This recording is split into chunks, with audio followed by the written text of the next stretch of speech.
வணக்கம். இன்னைக்கு நாம ஒரு முக்கியமான வரலாற்று பதிவை பத்தி தெரிஞ்சுக்க போறோம். நவீன தமிழ்நாட்டை உருவாக்குன ஒரு மாபெரும் ஆளுமை, பேரறிஞர் அண்ணா. ஒரு சாதாரண மனிதர் எப்படி ஒரு மாநிலத்தோட தலையெழுத்தையே மாத்தி எழுதினாரு, தன்னோட பேச்சாலையும் எழுத்தாலையும் எப்படி ஒரு மாபெரும் சமுதாய விழிப்புணர்வை ஏற்படுத்தினாரு அப்படிங்கறத நாம இந்த தொகுப்புல ரொம்ப சுவாரஸ்யமா, ஆழமா அலச போறோம். வாங்க உள்ள போலாம். சரி, நாம நேரடியா விஷயத்துக்குள்ள போலாம். ஒரு சாதாரண எளிய நெசவாளர் குடும்பத்துல பிறந்த ஒரு பையன் எப்படி ஒரு மாபெரும் அரசியல் இயக்கத்தை கட்டமைச்சு இன்னைக்கு நாம பார்க்கற இந்த நவீன தமிழ்நாட்டையே உருவாக்க முடிஞ்சது? முரண்பாடா இருக்குல்ல? இதுதான் அவரோட வரலாற்றை ரொம்பவே சுவாரஸ்யமாக்குது. எந்த ஒரு அரசியல் பின்னணியும் இல்லாதவர் தன்னோட அறிவாலும் உழைப்பாலும் அடைந்த இந்த அசாத்தியமான பயணத்தை நாம இப்போ ஒவ்வொரு படியா பார்க்க போறோம். பகுதி 1. தொடக்க காலம் மற்றும் இளமை பருவம். ஒரு மாபெரும் அரசியல் சரித்திரம் எங்க தொடங்குச்சுன்னு தெரியுமா? கோயில் நகரமான காஞ்சிபுரத்துல இருந்து தான். 1909ஆம் ஆண்டு செப்டம்பர் 15ஆம் தேதி நடராசன் மற்றும் பங்காராம்மாள் இணையருக்கு மகனா அவர் பிறந்தார். ரொம்பவே எளிய குடும்பம். சின்ன வயசுலயே சிற்றன்னை ராஜாமணி அம்மையாரால ரொம்ப அன்பா வளர்க்கப்பட்டு காஞ்சிபுரத்திலே தம் பள்ளி படிப்பை முடிச்சாரு. ஆனா பாருங்க, அவரோட தேடல் அந்த ஊரோட முடிஞ்சிடல. தன் இளமை காலத்திலேயே நீதி கட்சியின் கொள்கைகள் மேலேயும் தந்தை பெரியாரோட சுயமரியாதை இயக்கத்தின் மேலேயும் அவருக்கு பெரிய ஈர்ப்பு ஏற்பட்டுச்சு. ஒரு நெசவாளர் குடும்பத்து பின்னணியிலிருந்து வந்து தன்னை ஒரு சமூக சிந்தனையாளரா அவர் மாத்திக்கிட்ட புள்ளி இதுதான். பகுதி 2. அரசியல் பயணம் மற்றும் திமுக தோற்றம். இப்போ நாம பார்க்கறது அண்ணாவோட அரசியல் பரிணாம வளர்ச்சியில ஒரு மிக முக்கியமான திருப்புமுனை. ஒரு தொண்டனா இருந்தவர் தலைவனா மாறின தருணம். பெரியாரோட சுயமரியாதை இயக்கத்துல தன்னை முழுமையா இணைச்சுக்கிட்டு அடிமட்ட மக்கள்கிட்ட அந்த பகுத்தறிவு கொள்கைகளை கொண்டு சேர்த்தார் அண்ணா. தந்தை பெரியாருக்கு மிக நெருக்கமான தளபதியா செயல்பட்டார்னு கூட சொல்லலாம். ஆனா காலப்போக்கில் இருவருக்கும் இடையில சில கொள்கை மற்றும் அணுகுமுறை முரண்பாடுகள் வர ஆரம்பிச்சுது. இந்த சூழல்ல பெரியார்கிட்ட இருந்து மிகுந்த மரியாதையோட விடைபெற்று 1949 செப்டம்பர் 17ஆம் தேதி திராவிட முன்னேற்றக் கழகம், அதாவது திமுகவை அண்ணா தோற்றுவித்தார். இது தமிழக அரசியல்ல ஒரு புதிய சகாப்தத்தோட தொடக்கம்னே சொல்லலாம். இப்போ இதுல ரொம்ப சுவாரஸ்யமான விஷயம் என்னன்னா, அண்ணாவோட அரசியல் உந்துதல் வெறும் அதிகாரத்தை நோக்கி மட்டும் இல்ல, அதுக்கு ஆழமான மொழி மற்றும் பண்பாட்டு வேர்கள் இருந்துச்சு.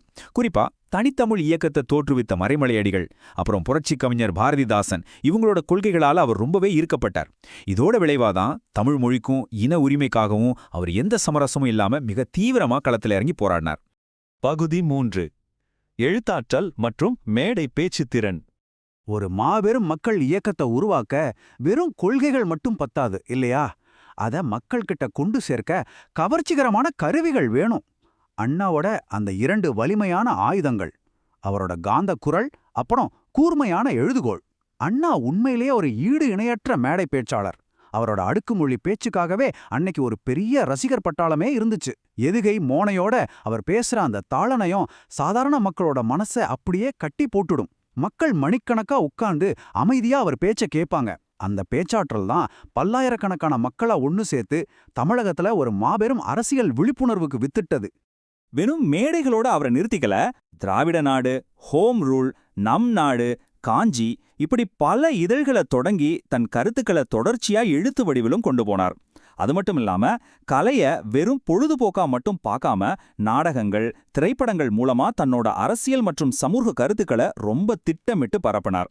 ஒரு திரைப்பட ஊடகத்தை எவ்வளவு வலிமையான அரசியல் கருவியா பயன்படுத்தலாம் அப்படிங்கிறத உலகுக்கே எடுத்துக்காட்டின முன்னோடி அவர்தான். பகுதி 4. முதலமைச்சராக அண்ணா மற்றும் அவரது சாதனைகள். இப்போ நாம அண்ணாவோட அரசியல் பயணத்தோட உச்சக்கட்டத்துக்கு வந்திருக்கோம். 1967. இது வெறும் ஒரு வருடம் கிடையாது.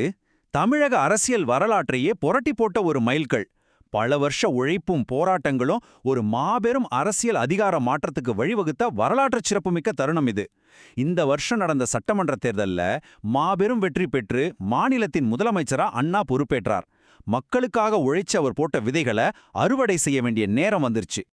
அப்போ இதுல முக்கியமான விஷயம் என்னன்னா, அண்ணா பதவி ஏற்றதும் கொண்டு வந்த இந்த 3 மாபெரும் சட்ட திருத்தங்கள் தான்.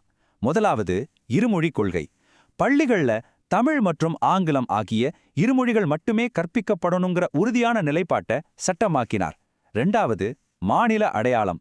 அதுவரைக்கும் மதராஸ் மாநிலம் அழைக்கப்பட்டத நம்ம தாய்மொழியின் பெயரால தமிழ்நாடுன்னு அதிகாரப்பூர்வமா பெயர் மாத்தி அரசாணை வெளியிட்டார். 3வது திருமண சீர்திருத்தம். தந்தை பெரியாரோட கனவான சடங்குகள் இல்லாத சுயமரியாதை திருமணங்களை சட்டப்பூர்வமாக்கினார். இந்த 3 நடவடிக்கைகள் தான் இன்னைக்கு நாம பார்க்கிற நவீன தமிழ்நாட்டோட அடிப்படை அடையாளத்தையே கட்டமைச்சது. பகுதி 5. மறைவு மற்றும் நிலைத்து நிற்கும் மரபு. இவ்வளவு பெரிய சாதனைகளை ரொம்ப குறுகிய காலத்துல செஞ்ச அந்த மாபெரும் தலைவர் அதிக காலம் நம்ம கூட இல்ல அப்படிங்கிறது உண்மையிலேயே ஒரு வரலாற்று சோகம்தான். தமிழுக்கும் தமிழ் சமுதாயத்தின் வளர்ச்சிக்கும் தன் வாழ்நாளையே அர்ப்பணிச்ச அண்ணா முதலமைச்சரா பொறுப்பேற்ற 2 வருஷங்கள் கூட முழுமை அடையாத நிலையில உடல்நலக் குறைவால பாவிக்கப்பட்டு 1969ஆம் ஆண்டு பிப்ரவரி 3ஆம் தேதி காலமானார். ஆனா அவர் மறையும்போது தன் வாழ்நாள் முழுக்க உழைச்சு உருவாக்குன ஒரு புதிய விழிப்புணர்வு பெற்று தமிழ் சமுதாயத்தை விட்டுட்டு போயிருக்கார். இது மிகச் சிறப்பா எதை விளக்குதுன்னா, தமிழக மக்கள் அவர் மேல வச்சிருந்த அந்த எல்லையற்ற அன்பைத்தான். அவரோட மறைவு செய்தியை கேட்டு திரண்டது வெறும் ஆயிரங்கள் இல்லைங்க, லட்சக்கணக்கான மக்கள். அவரோட இறுதி ஊர்வலத்துல பல லட்சம் பேர் கலந்துக்கிட்டு கண்ணீர் அஞ்சலி செலுத்தினாங்க. உலக வரலாற்றிலேயே மிகப்பெரிய இறுதி ஊர்வலங்கள்ல ஒன்னா இது கருதப்படுது. ஒரு தலைவன் எந்த அளவுக்கு சாதாரண மக்களோட மனசுல ஆழமா பதிஞ்சிருக்கார் அப்படிங்கிறதுக்கு இதை விட சிறந்த சான்று வேற எதுவுமே இருக்க முடியாது. அந்த மாபெரும் தலைவரோட மரபு இன்னைக்கும் அரசாங்கத்தால ரொம்ப மரியாதையோட பாதுகாக்கப்படுது. அவர் பிறந்து வளர்ந்த காஞ்சிபுரத்துல இருக்கிற அவரோட எளிய இல்லத்தை தமிழக அரசு பேரறிஞர் அண்ணா நினைவில்லமா மாத்தி இன்னைக்கு வரைக்கும் மிகச் சிறப்பா பராமரிச்சுட்டு வராங்க. இது வெறும் செங்கல் சிமெண்டான ஆன கட்டிடம் கிடையாது. ஒரு மாபெரும் வரலாற்று நாயகனோட கடின உழைப்பையும் அர்ப்பணிப்பையும் வருங்கால தலைமுறைக்கு பறைசாற்ற ஒரு முக்கியமான வரலாற்று சின்னம். இப்போ நாம இந்த விளக்கு தொகுப்போட இறுதிக்கு வந்துட்டோம். ஒரு சாதாரண நெசவாளர் குடும்பத்துல பிறந்து தன் பேச்சாலையும் எழுத்தாலையும் ஒரு சமுதாயத்தையே தட்டி எழுப்பி நவீன தமிழ்நாட்டிற்கான அடித்தளத்தை அமைச்சவர் அண்ணா. இப்போ உங்களுக்கான ஒரு முக்கியமான கேள்வி.